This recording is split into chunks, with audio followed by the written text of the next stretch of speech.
telling me new. They think they look like Kate Winslet. I don't understand. So the truth of the matter is, ladies and gentlemen, we don't have an act, per se. We don't do anything, per se. So we thought about what do we do with these little 15-minute kind of vaudeville slots here for Woodstock in order to match the talent that we're going to be seeing. Match the talent, because we don't have talent, is the real truth of the matter.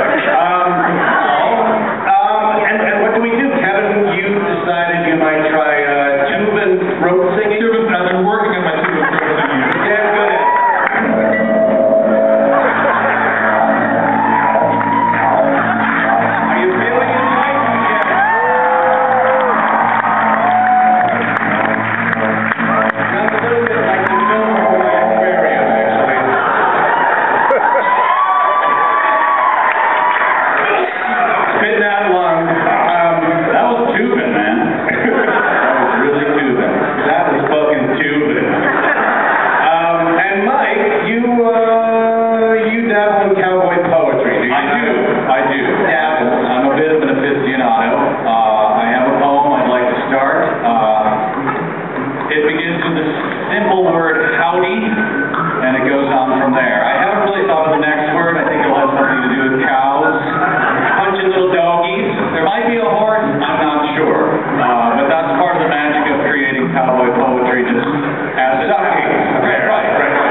Lunchtime Manners.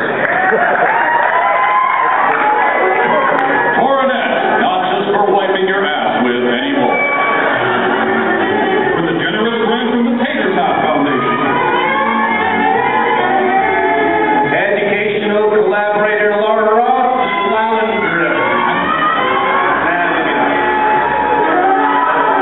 Let us go home. Just before lunch one day, a puppet show was put on at school.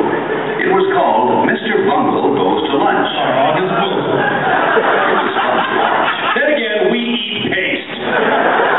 In the puppet show, Mr. Bungle came to the boys' room on his way to lunch.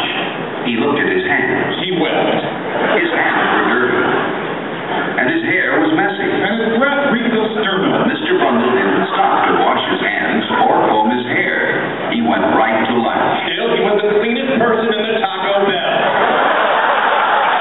Then, instead of getting into line at the lunchroom, Mr. Bungle pushed everyone aside and went right to the front. As the biggest, it was his right. Even though the biggest laughed. No one thought that was a fair thing to do. Bullshit! We love unfairness! Then, in the lunchroom, Mr. Bungle was so clumsy and impolite that he knocked over everything, and no one wanted to sit next to him. So they ate off the floor. When he finally knocked his own tray off the table, that was the end of the puppet show. Except for 3 encores. The children knew that even though Mr. Bungle was funny to watch, he wouldn't be much fun to eat with. Phil knew that Mr. Bungle wouldn't have many friends. He wouldn't want to be like Mr. Bungle. Mrs. Bungle, on the other hand. Miss Brown said it was time for the children who ate in the cafeteria to go to lunch. She hoped there weren't any Mr. Bungles in this room. Children found it strange because Mrs. Brown so desperately needed any man she could get. Bill stopped to return a book to Miss Brown while his friends went on to the lunchroom. He would have to catch up with them later. Phil liked all the books in the Elders of Zion series. On his way to catch up with his friends, Phil almost walked past the boys' room, but he stopped and thought, were his hands clean? No, they were a little dirty. Phil remembered that Mr. Bungle didn't wash his hands. But worked out fine for Bungle. Mr. Bungle's hair was messy, too.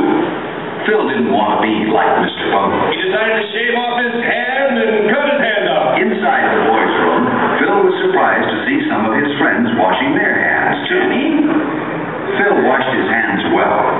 lots of soul. And he decided